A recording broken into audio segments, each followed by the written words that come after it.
ang mga kwento ng pag-ibig, kwento ng buhay, at kwento ng pag-asa dito sa Barangay Love Stories. Love Stories.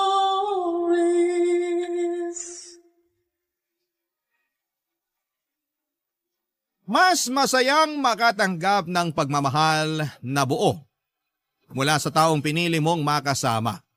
Hindi yung palagi kang pangalawa at tatanggap ng pagmamahal na tira-tira lamang ng iba. Ikaw kabarangay, ibinibigay mo rin ba ng buo ang iyong pagmamahal? Dear Papa Dudut, magandang araw po sa inyong lahat at sa lahat ng mga nakikinig ngayon. Tawagin niyo na lamang po ako sa pangalang Fiang. 40 years old na sa kasalukuyan. Panganay ako at nag-iisang babae sa aming 5 magkakapatid. Marami na po akong pinasukang trabaho pero kung hindi nag-resign ay natatanggal naman po ako dahil palagi po akong nakukursunadahan ng mga nagiging amo ko. Hindi naman po ako kagandahan. Ako po yung masasabing sakto lang pagdating sa itsura. Pero dahil maputi ako at magandang hubog ng katawan ay palagi ako napapansin kahit saan ako magtrabaho. Hanggang second year college lang po ang natapos ko, Papa Dudut. Kaya hindi ako qualified sa gusto kong trabaho. Gustong gusto ko po kasi noon na magtrabaho sa opisina. Nagsimula po ako sa pagiging kasambahay, tindera hanggang sa matanggap ako bilang cashier.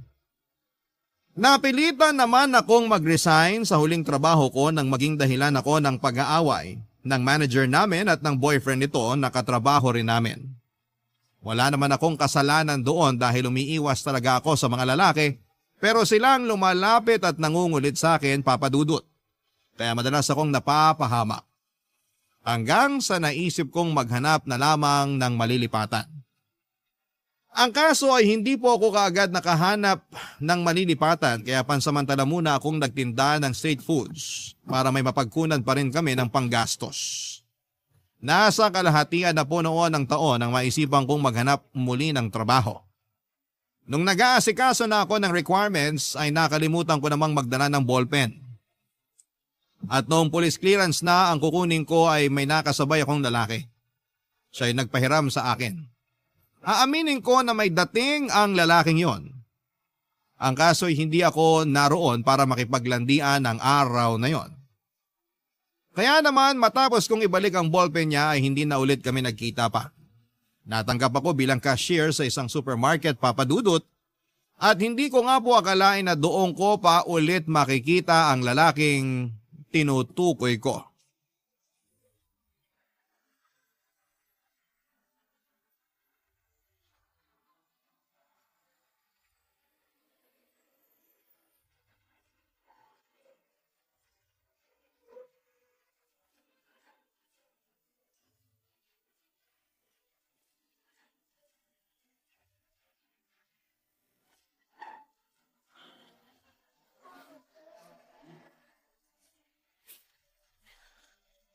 Uy, pamilyar ka.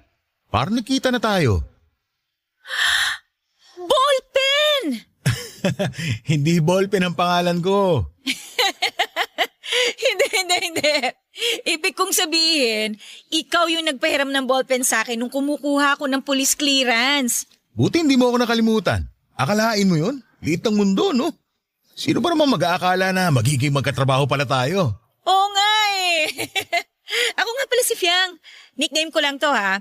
Sabi kasi nila masyado raw makaluma yung pangalan ko kaya mas okay na yung Fiang. Cute nga ng pangalan mo eh. Parang ikaw.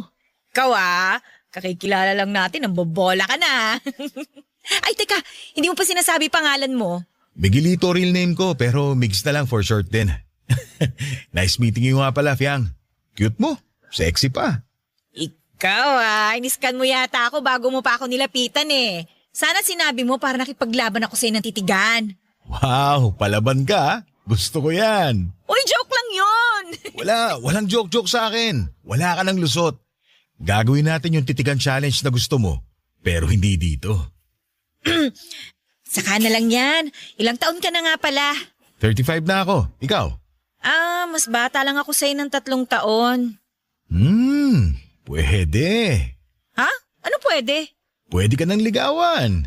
Sino namang manliligaw sa akin eh? Hindi naman ako kagandahan, no? Para sa akin, maganda ka. Tsaka hindi ako maniniwala kung sasabihin mo sa akin na hindi ka pa nagkaka-boyfriend. Hindi pa nga. So, virgin ka pa? Hoy, bakit mo ba tinatanong yan? Joke lang, to naman. Sorry na. Ganito ka rin ba sa mga babaeng bago mo palang nakikilala? Hindi naman. Parang sa'yo pa nga lang eh. Nakakatuwa ka kasi. Talaga ba? Oo, kaya para mas mahaba yung kwentuhan natin, invite kita mamaya. Kung okay lang sa'yo. Okay lang naman, pero saan ba tayo pupunta? Sa hotel. Agad-agad? Joke lang. Pero pwede rin naman kung gusto mo. Ayos ka, kakikilala pa lang natin eh. Ayan na, nagsungit na. Sorry na kasi. Biro lang naman yun eh. Hindi na mauulit, promise. Sige na, okay na yon. Pero saan ba kasi tayo pupunta? Di mo na lang kasi sagutin ng maayos eh. O sige na, eto na. May bagong bukas kasi na cafe, malapit lang dito. Gusto ko sanang puntahan kaso wala pa ako naiisip na isama. Sakto naman na nagkita tayo rito. Kaya ikaw na yung naisip ko. Para makapagkwentuhan na rin tayo. Game! Sama ako! Sige pag-out natin mamaya, punta tayo. Okay, sige. Pero teka, libre mo ba? Oo naman, libre ko. Kaya wag mo nang isipin yung gagastusin. Ang kailangan mo lang isipin, kung tatagal kang kumain habang tinititigan kita. Hoy, para kang sira. Seryoso ko. Doon natin gagawin yung challenge. Gagawin mo rin yung sa akin, syempre.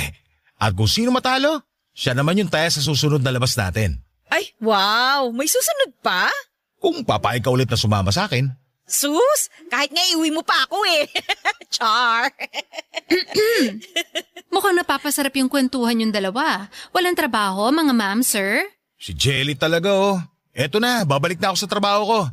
Piang, mamaya Oo, sige, usap na lang tayo ulit mamaya. Naku, Ate Jelly, sorry ha. Napakwento lang ako saglit kasi hindi ko akalain na magiging magkatrabaho pala kami ni Migs. Bakit?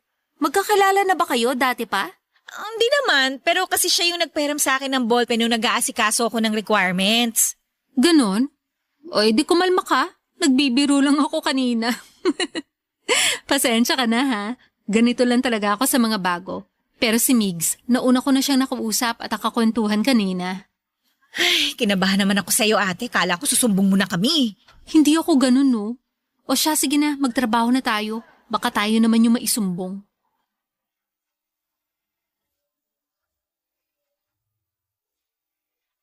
Papadudot, hindi ko maialis ang tingin ko noon kay Migs dahil nakakaakit naman talaga siya.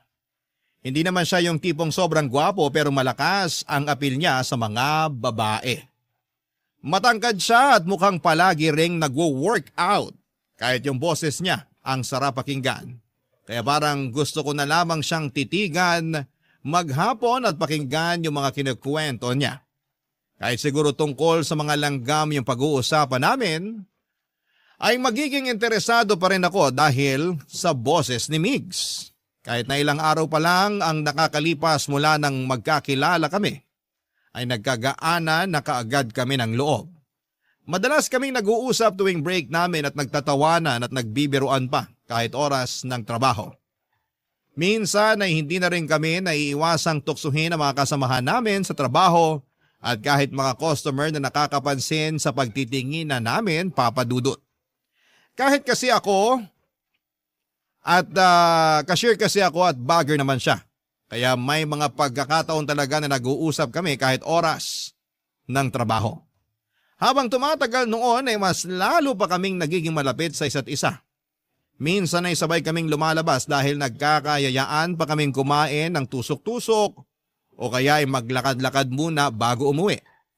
Nung unang sweldo naman namin, papadudod ay doon na nagsimulang lumalim ang namamagitan sa amin ni Migs nang magkayayaan kaming mag-inuman, papadudod.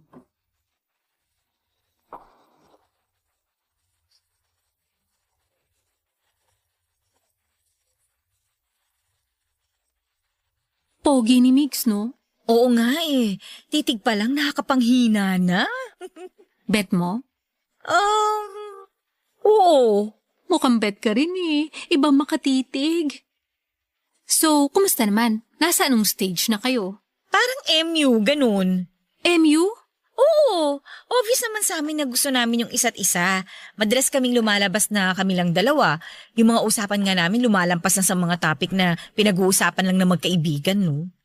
Bakit? Anong usapan ba yan? Tungkol sa mga experience namin. Mga spicy topic, ganon? Parang ganun na nga.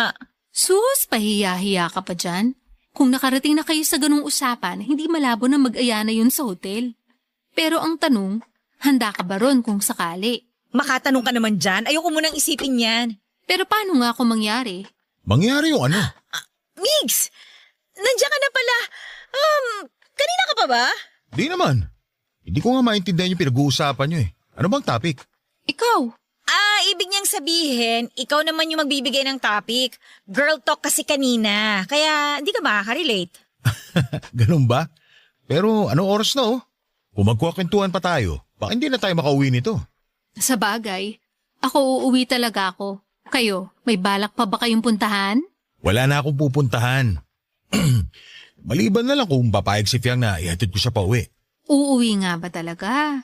Naku, baka mamaya dumaan pa kayo sa ano ha? Ay naku Ate Jelly ha, walang ganun no. Masyado kang advance mag-isip, Jelly. Sa susunod pa yun. Uy, ikalma mo yan, Migs. Kakakilala nyo pa lang. Nagjo-joke lang naman ako. Saka wala namang mangyayari kung hindi namin parehong gusto yun. Tama na yung usapan na yan, uwi na ako. Atid na kita. Sana all ihahatid. Ay naku Ate Jelly, magpasundo ka na sa asawa mo. Paano? Mauna na kami. Kita na lang tayo ulit sa trabaho. Oo na, ingat kayo ha. Fiang, diretso sa bahay. Ikalma mo yung kuting mo. Si Ate Jelly talaga. Saan nga pala kita ihahatid? Sasakayan na lang ng jeep, okay na ako doon. Nasa tabing kalsada lang naman yung bahay namin kaya hindi ko na kailangan maglakad ng malayo. Sure ka? Oo naman. Kumusta nga pala pakiramdam mo? Hindi ba sumasakit ang ulo mo? Mukhang nakarami ka kanina eh. Hindi naman. Ikaw nga yung naalala ko kaya gusto ko tayo hatid pa uwi. Ako pa talaga ha. Okay na okay kaya ako.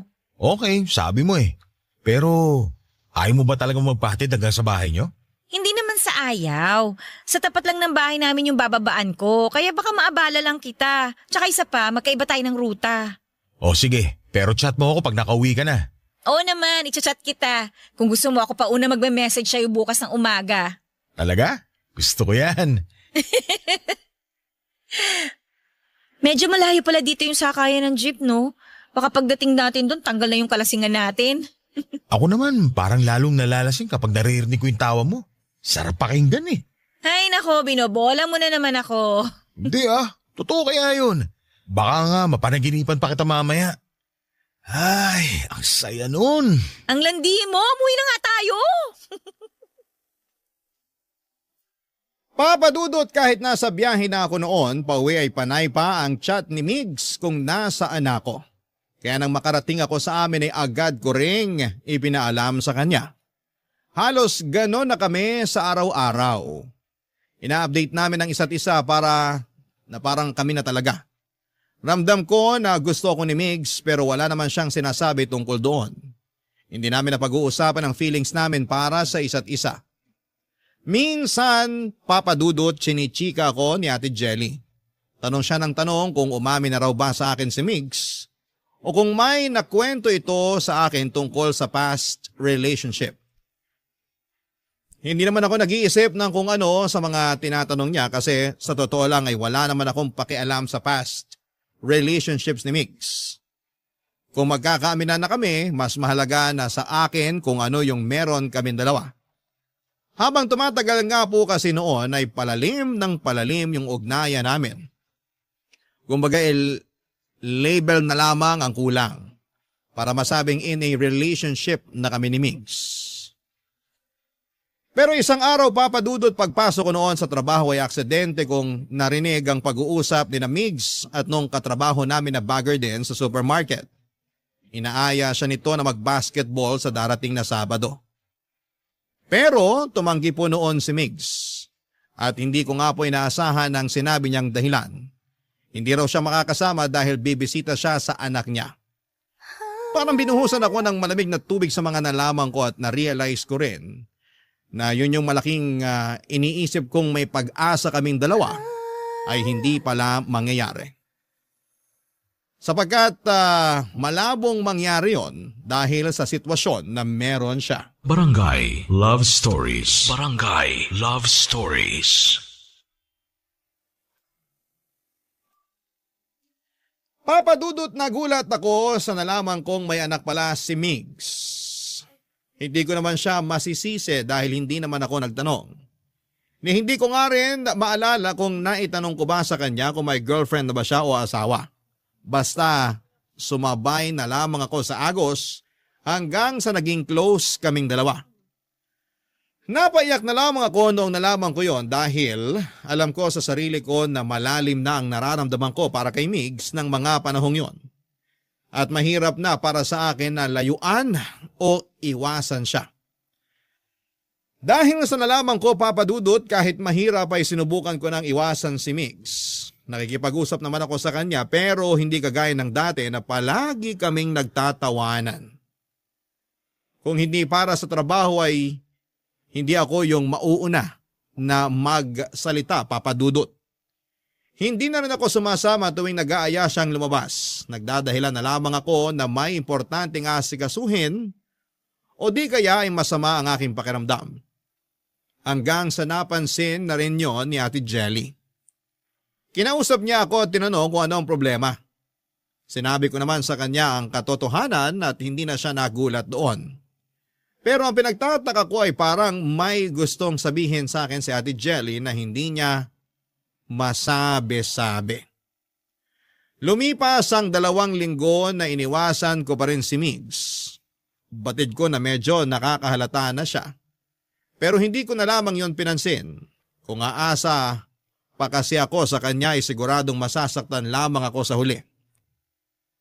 Pero kahit panindigan ko ang pag-iwas sa kanya, may mga pagkakataon pa rin talaga na ginagamit niya para magkalapit kami ulit, Papadudot. Sinabi ko sa sarili ko na hindi ako magpapakatanga. Pero parang kinain ko rin ang mga sinabi ko noong mas malala pa ang mga nangyari. Nagkayayaan ulit kaming uminom noong sweldo na namin at inaasahan ko nang sasama rin si Migs. At doon na nga po kami nakapag-usap ng masinsinan, Papadudot.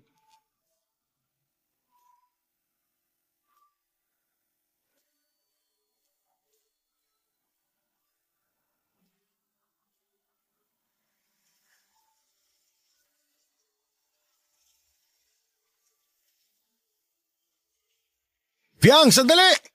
Ihatid kita ulit sa sakayan ng jeep. Wag na. Hindi na kailangan. Kaya ko naman maglakad mag-isa. Galit ka ba?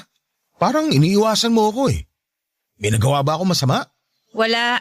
Bakit tayo mo ako kausapin ng maayos? Bakit ba ang kulit mo? Ihatid na kita. Lasing ka na eh. Baka kumapano ko pa sa daan. Ano bang pakialam mo? Ano bang problema? Bakit ka nagagalit sa akin? Wag mo na nga ako sundan. Nakakairita yung pagmumukha mo eh. Sabihin mo kasi sa akin kung bakit ka nagkakaganyan. Nagtatawanan lang tayo kanina tapos ngayon ayaw mo na naman akong kausapin. At bakit kita kakausapin, ha? Sinungaling ka? Ano?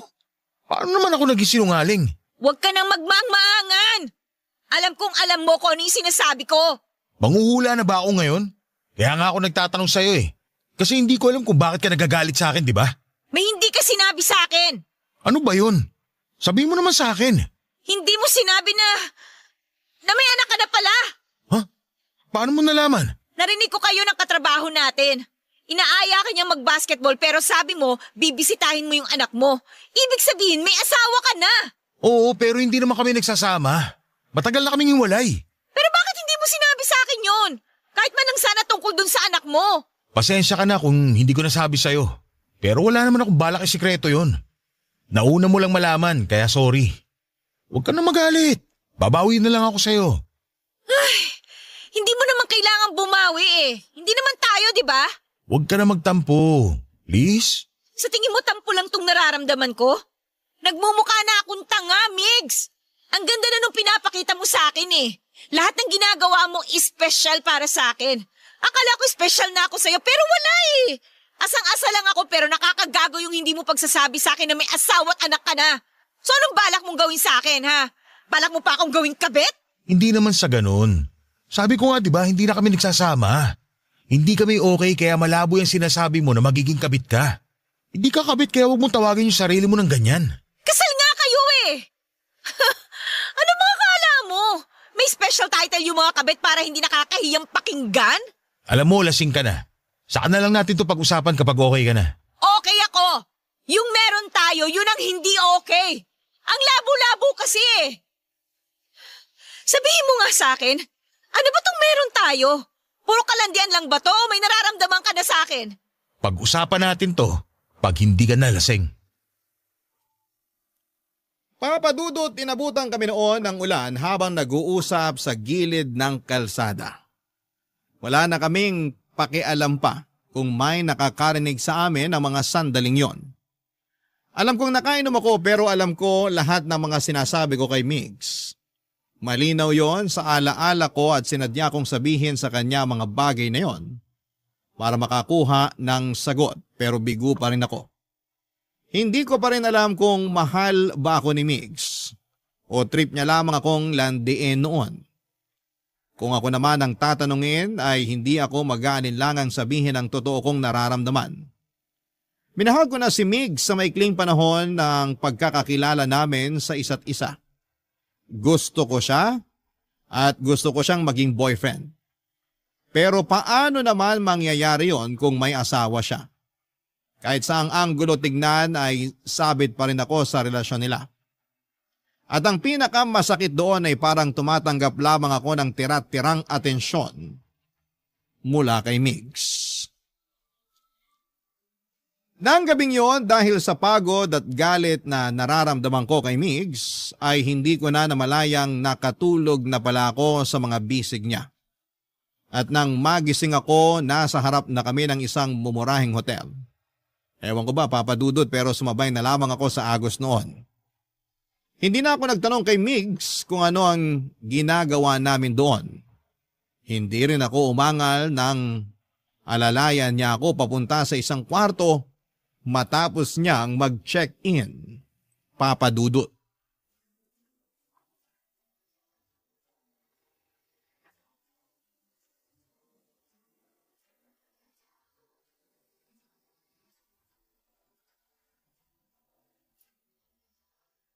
Kamusta pakiramdam mo? Nahihilo ka pa ba? Oo, ang sakit ng ulo ko.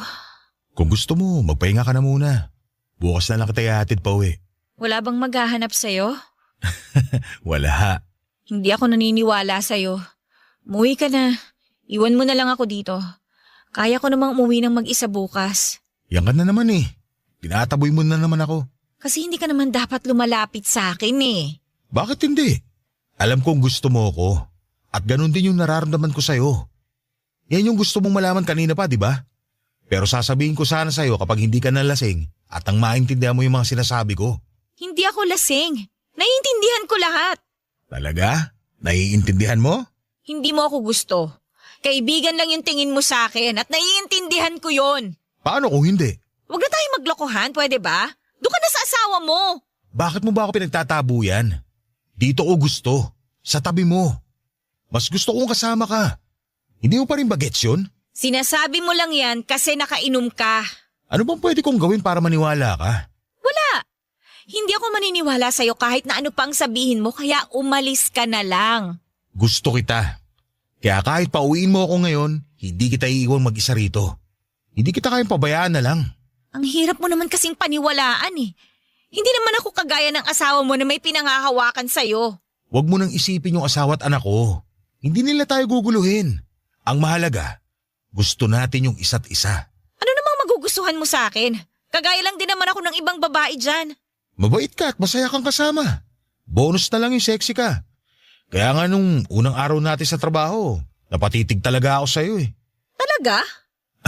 Oo. Bukod sa pamilyar ka nun sa akin, naagaw mo talaga yung atensyon ko kaya kita nilapitan. Okay. Okay? Okay na ano? Okay na. Naniniwala na ako sa'yo. Naniniwala na akong gusto mo ko. Yun naman pala eh. Kung ganun, okay lang ba na dito na tayo magpalipas ng gabi? Promise, bukas na bukas din, ihahatid kita sa inyo. Dito lang tayo matutulog. Sure kang matutulog lang tayo ha? Depende. Anong depende? Depende sa'yo kung gusto mong matulog lang talaga tayo. Pwede rin kasing, alam mo na, malamig ngayon. Oy, ikaw ha, sinadya mo akong dalhin dito, no? Hindi naman. Nakatulog ka na kasi kanina sa taxi. Hindi ko alam kung saan kita ihahatid. Hindi ko pa naman alam yung address nyo. Kaso, nagising ka na bago tayo bumaba. Kaya tinuloy mo na lang. Parang ganun na nga. Saka iniisip ko rin na pareho tayong lasing. Baka pareho pa tayo makatulog sa biyahe kapag hinatid kita sa inyo. Pero ngayong gising ka na at mukhang hindi ka na masyadong lasing, baka naman pwedeng… Sinadya mo talaga to. Alam ko na yung mga galawan mo eh. Di sinadya na ako sinadya. Bakit? Gusto mo na bang umuwi? O baka naman gusto mong dito ka muna sa akin ngayong gabi? Okay, dito na muna ako. Pero bukas, ihahatid mo ako sa amin. Sure. Kahit ihatid pa kita hanggang kwarto mo. Hoy, hindi yung pwede sa nanay ko. Basic. Di magpapaalam ako. Papadudot na dala ko sa tukso ng gabing yon. Hindi ko na napigilan ang sarili ko sa mapang-akit na boses ni Migs. Aaminin ko na ilang beses na may nangyari sa amin habang nasa hotel kaming dalawa. Sinulit namin ang bawat oras na magkasama kami dahil minsan lang yon na mangyari. Habang ginagawa namin yon ay nawala sa isipan ko ang mga bagay na inaalala ko. Hindi ko na inisip na pamilyado na ang lalaking kasama ko ng mga sandaling yon. Matapos ang gabing yon sa hotel ay hinatid ako ni Migs pauwi sa bahay. Pero ang pinagtataka ko, ni hindi man lang siya tumuloy sa amin nang sinabi ko sa kanya na ipapakilala ko siya kay nanay. Ang sabi niya lang noon ay nagmamadali na raw siyang umuwi at naiintindihan ko naman siya. Dahil anong oras na rin kaming nakauwi. Pagbalik naman namin sa trabaho ay sinubukan kong pag-usapan yung nangyari. Kunwari nagtatanong ako kung magkano yung binayaran niya sa hotel para maghati kami. Pero iniiba niya ang usapan, Papa Dudut. May pagkakataon pa noon na pumasok siya na medyo mainit ang ulo at parang ayaw makipag-usap sa akin. Nung sumabit ang birthday ni Migs, inimbitahan niya kaming mga malalapit niyang kaibigan sa trabaho sa bahay na tinutuluyan niya. As usual, nag-inuman kami doon at nagdala na rin kami ng pagkain para idagdag sa mga hinanda ni Migs. Pero habang nagse-celebrate kami ay hindi namin inaasahan na may darating pala siyang bisita. Walang iba kundi ang asawa at anak niya, Papa Dudut. Barangay Love Stories. Barangay Love Stories. Papa Dudut nang hina ako sa nasaksihan ko ng gabing yon. Nakita at narinig naming lahat kung paano nagtalo si Migs at yung asawa niya sa harapan pa mismo ng anak nila. Hindi ko akalain na may ganong side pala siya kapag nagagalit siya.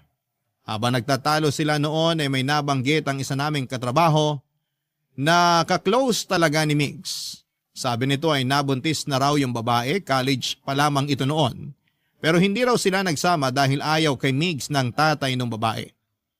May kaya raw kasi ang pamilya nito samantalang si Migs ay hindi nakapagtapos ng pag-aaral dahil sa kakapusan ng pera. Nang gabing yon ay pinalis ni Migs ang mag-ina niya. Batid ko sa mga sandaling yon na ako ang pinili niya dahil sa ginawa niyang yon. Pero hindi ko mapigilang makonsensya noong paalisin niya yung mag-ina kahit gabing-gabi na. Pakiramdam ko tuloy noon ay kasalanan ko kung bakit sila nagtalo. Pero nung nilapitan ako ni Migs ay medyo gumaan na ang pakiramdam ko. Nagpa-comfort siya sa akin at pagkatapos noon Papa Dudut ay may nangyaring muli sa amin. Akala ko ay tuloy-tuloy na yung magandang nangyayari sa amin ni Migs. Pero nang makita kong sinundo siya ng asawa niya sa trabaho ay para na naman akong sinampal ng katotohanang may asawa at anak na siya, Papa Dudut.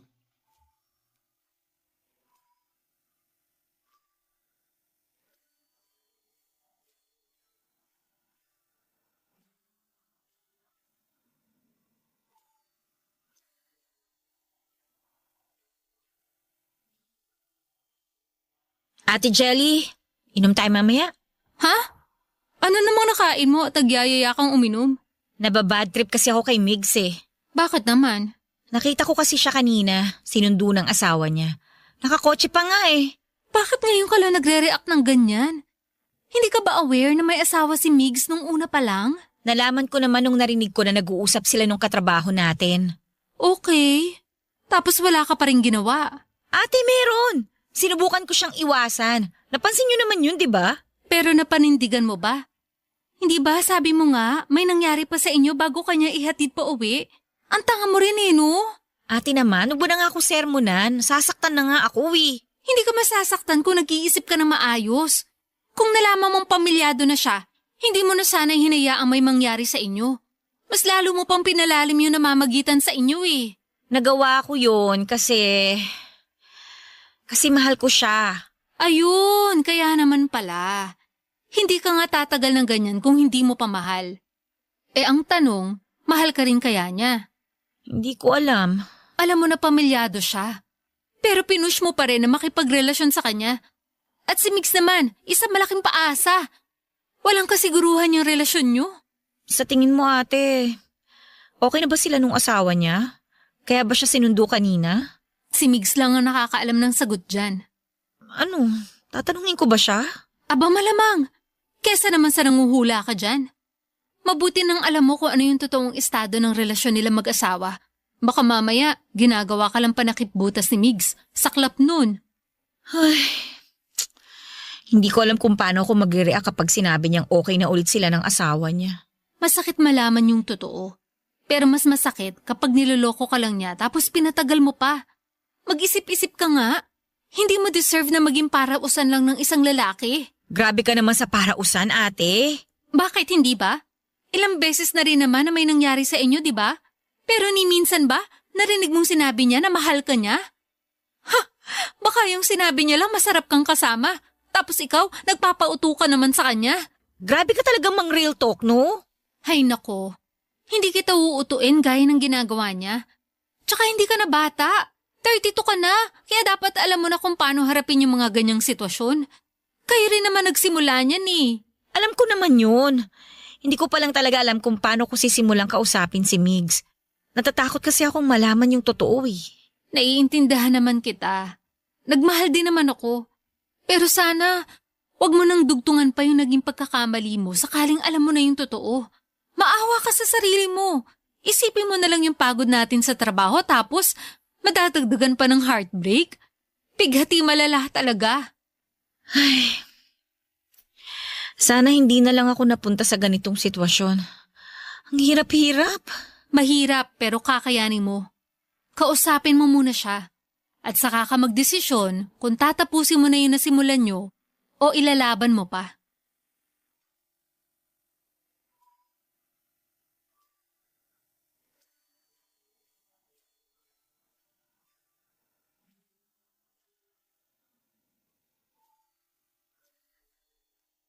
Papadudot parang praning na ako noon sa kakaisip kung bakit sinundo si Migs ng asawa niya at kung saan sila pumunta.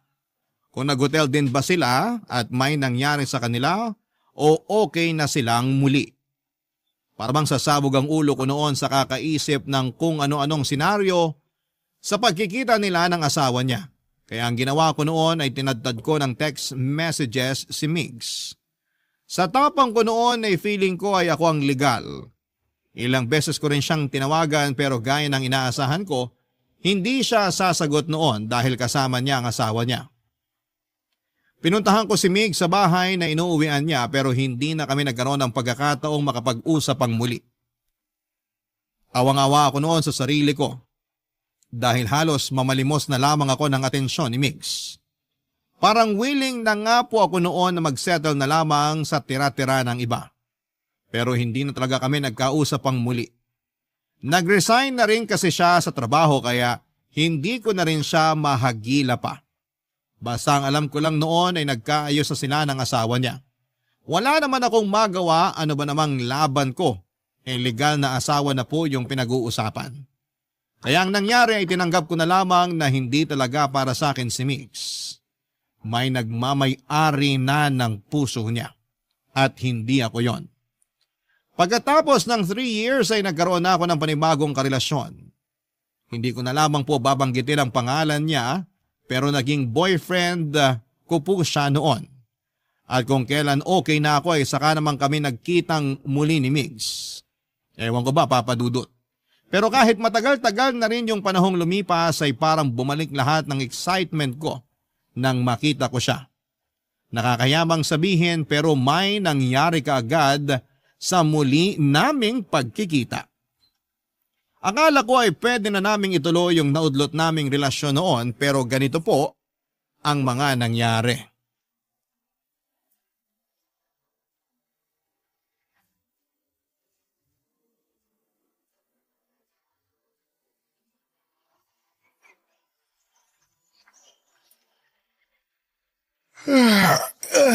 Grabe, nakakaantok. Parang gusto ko na umuwi para makatulog naman. Uuwi ka na kaagad? Bakit ikaw? May iba ka pa bang pupuntahan? Depende. Depende saan. Sa'yo. Baka gusto mo maglakad-lakad muna tayo o kaya kumain. Di na, sa bahay na lang. Bakit parang nagmamadali kang umuwi? Ayaw mo na ba akong makasama? Yang naman. Kung ayaw kita makasama, edi sana hindi tayo humantong sa hotel. So yun na yun? Sex lang yung dahilan kaya tayo magkasama ngayon? Namiss kita, yun lang yun. Pero wala tayo sa puntong iiwan ko yung asawa at anak ko para sa'yo. Pamilya ko sila. So tama nga si Ate Jelly noon pa. Para usan lang talaga ang tingin mo sa akin. Hayop naman, Fiang, oh. Para kang tanga kausap. Ibabalik mo pa talaga yung nakaraan natin? Ano? Di ka na makamove on? Kung gusto mo, tutulungan na kita. Sabihin mo lang. Ang kapal ng mukha mo! Gusto mo talaga magkasakitan pa tayo rito? Nag-iinarte ka pa dyan may boyfriend ka na nga, di ba? Tapos sumama ka pa rin sa akin at nag-enjoy sa kama na parang wala kang boyfriend na naghihintay sa'yo. Hindi ko akalain kaya mo akong bastusin ng ganito. Nagawa ko magpakatanga sa'yo noon kasi mahal kita. Bobo ka ba? At hanggang ngayon mahal mo pa rin ako, ganun ba? Mag-move on ka na. Hindi kita mahal. At hindi ko pinagsisisihan na naipag-ayos ako sa asawa ko. Siya'y mahal ko noon pa. At ikaw? Sige, aaminin ko na gusto naman talaga kita. Pero hindi practical para sa akin na sumugal sa'yo. Alam mo naman siguro kung anong ibig ko sabihin, hindi ba? Kaya nga hindi sapat na gusto lang kita. Buti sana kung mahal na rin kita. Baka sakaling ilaban ko pa. Kaso hindi. Kaya tigilan mo na yung kadramahan mo. Umuwi ka na. Tama lang pala na itinigil ko na yung paghahabol sa'yo kasi wala ka naman pala talagang kwentang lalaki. Kahit ano pang sabihin mo, hindi na ako masasaktan dyan. Nung iniwan kita, buo na yung desisyon ko na magsasama ulit kami ng asawa ko. Tigilan mo na nga yung pagpapanggap mo na mahal mo yung asawa mo.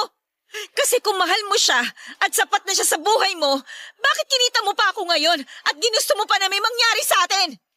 Sa sobrang manloloko mo, pati sarili mo binibiktima mo. Gusto mo ba talaga nag-ieskandalo tayo rito? Pinagtitingin na tayo ng mga dumaraan. Bakit? Ayaw mo bang marinig nila at malaman nila kung anong klaseng asawa ka? At least ako, boyfriend pa lang yung meron. Wala pa kaming anak. Eh ikaw, kunwari ka pang mabuti kang asawa at ama sa anak mo, pero hindi ka nagdadalawang isip na mag-check-in sa hotel na ibang babae yung kasama mo. Kung sa bagay, mukhang sanay ka naman eh. Ginagawa mo rin siguro yung kapag bored ka na sa asawa mo. Wala ka nang pakialam doon. Wala talaga. Pero hihilingin kong karmahin ka dyan sa ginagawa mo. Sana nga maputulan ka na lang para hindi na madagdagan pa yung mga naloko mo dati. Kung ako sa'yo, mag-isip ka na ng idadahilan mo sa boyfriend mo. Dahil pag may nakapagsabi sa kanya na lumabas ka ng hotel na may kasamang ibang lalaki, mawawarak pagkatao nun. Kasi nakuha mong bumuka ka sa iba. Hindi ko na kailangan mag-isip. Alam ko yung pagkakamaling nagawa ko ngayon at haharapin ko yon. Hindi kasi ako duwag, kagaya mo. Papa Dudut, noong sumama ako kay Mig sa hotel ay handa na akong ipagpalit siya sa boyfriend ko. Sorry po sa word pero ganun po ako katangang mag-isip noong mga panahong yon. Hindi ko na naisip na hindi lang ang isa't isa ang nasaktan namin at pareho lang kaming nanlokot nakasakit ng tao. Totoo nga pala talaga na kayang tapusin ang isang oras lamang ang relasyong nabuo sa loob ng ilang taon. Bago po kasi naging kami ng boyfriend ko ay naging magkaibigan muna kami, kaya may matibay na pundasyon ang relasyon namin. Akala ko naman ay sapat na yon pero isang maling desisyon ko lamang pala ang sisira noon. Si Migs ang pinili ko pero iniwan niya pa rin ako sa ere. Ang huling balita ko na lamang kay Migs ay maayos pa rin silang nagsasama ng asawa niya. Pero bukod doon ay wala na akong ibang alam sa kanya. Pinutol ko na ang lahat ng ugnayan namin at nag-move on na rin ng tuluyan. Hindi lang sa kanya kundi sa sakit na naidulot sa akin ng mga maling desisyon ko sa buhay. Sa ngayon, Papa Dudut, ay meron na akong sariling pamilya.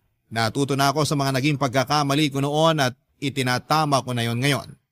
Wala po akong inilihim sa asawa ko ngayon at tinanggap naman niya ako ng buong buo.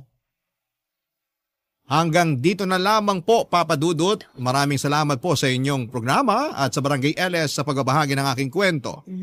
Ang inyong forever na kapuso at kabarangay, Fiang. Barangay Love Stories. Barangay Love Stories.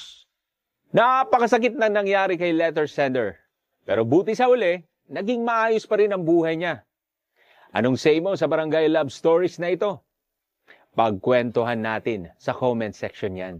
Nagustuhan ng iyong napakinggan? Ituloy yan via live stream sa www.gmanetwork.com/radio. Barangay LS 97.1